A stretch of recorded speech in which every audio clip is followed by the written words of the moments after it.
Jos mä lyhyesti kerron, niin UN Women on YK:n tasa-arvojärjestö, joka toimii naisiin ja tyttöihin kohdistuvan syrjinnän poistamiseksi, naisten valtaistamiseksi ja sukupuolten välisen tasa-arvon saavuttamiseksi. Epätasa-arvo on edelleen maailmanlaajuinen ongelmamme. Naiset ympäri maailmaa kärsivät väkivallasta sekä syrjinnästä koulutuksessa, työelämässä, terveydenhuollossa ja päätöksenteon piirissä. Sukupuolten välinen tasa-arvo on perustavanlaatuinen ihmisoikeus, jonka toteutumisella on merkittäviä taloudellisia ja sosiaalisia seurauksia.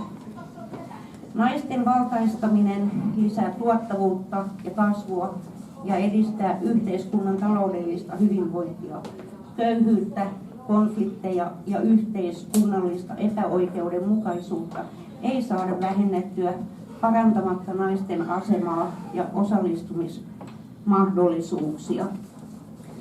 Muutos on alkanut. Maailman naiset eivät voi odottaa oikeuksiensa toteutumista. YK:n tasa-arvojärjestö UN Women tekee joka päivä työtä naisten ja tyttöjen unelmien toteuttamiseksi maailman joka kolkassa.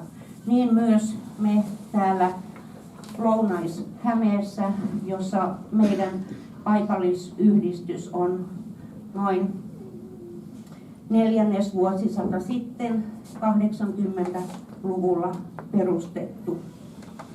Ja jos me etenemme nyt niin, että kun nyt seuraavaksi esitellään ruoan tekijät, mikäli he nyt kaikki ehtivät tuolta keittiöstä tuonne. Sitten meillä on luvassa afganilaista musiikkia, eli Ataullah soittaa ja Hussain laulaa. Sitten jos saadaan se pieni tyttö vielä rohkaistumaan, että esittääkin sen tanssiesityksen, mitä on ajateltu, niin on hyvä. Sitten aloitamme ruokailun.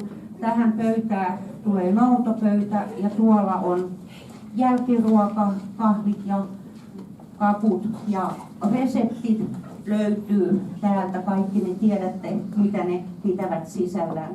Ne on käännetty suomen kielelle. Inkeri on iloisesti myynyt jo arpoja tuossa, että sitten meillä on arpajaispalkinto täällä ja ketkä ovat lahjoittaneet yritykset, osallistuneet tähän hyvän tekeväisyystapahtumaan. Eli jos mä aloitan ruoanlaittajista, niin Syyriasta on Bassam Al-Saed.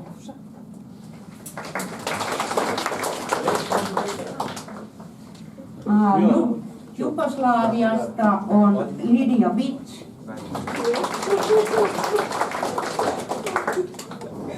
Saksasta Oliver Vic. Irakista on Rasa. Rasa oli 3 vuotta sitten mukana jo tässä tilaisuudessa, mikä järjestettiin. Meillä piti olla täällä irakilainen Noor tekemässä ruokaa tänään ja hän sai viikolla, hänen perhe sai viikolla paperin, kielteinen päätös ja he joutuivat lähtemään poliisiasemalle ja Helsinkiin. Mutta sen Noor teki meille kaikille meidän iloksemme, että Noor otti yhteyttä Rasaan, jolloin me saatiin sitten tämä irakilainen maku myös mukaan. Sitten meillä on Erkan varmaan keittiössä. Erkan Kytse on turkkilainen, mutta te tunnette hänet Deniz Kebab ja pizza-liikkeestä. Erkan tuli juuri äsken tänne, niin on vielä keittiöhommissa. Sitten toista kertaa mukana meillä on Jos Helmis Hollannista. Jos kuvaa tämän tilaisuuden sitten. Sitten meillä on Englanti kautta Jokioinen, Tarja-Liisa McCartney.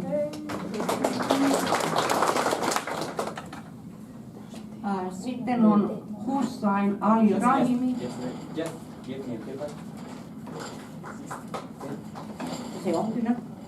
Se on.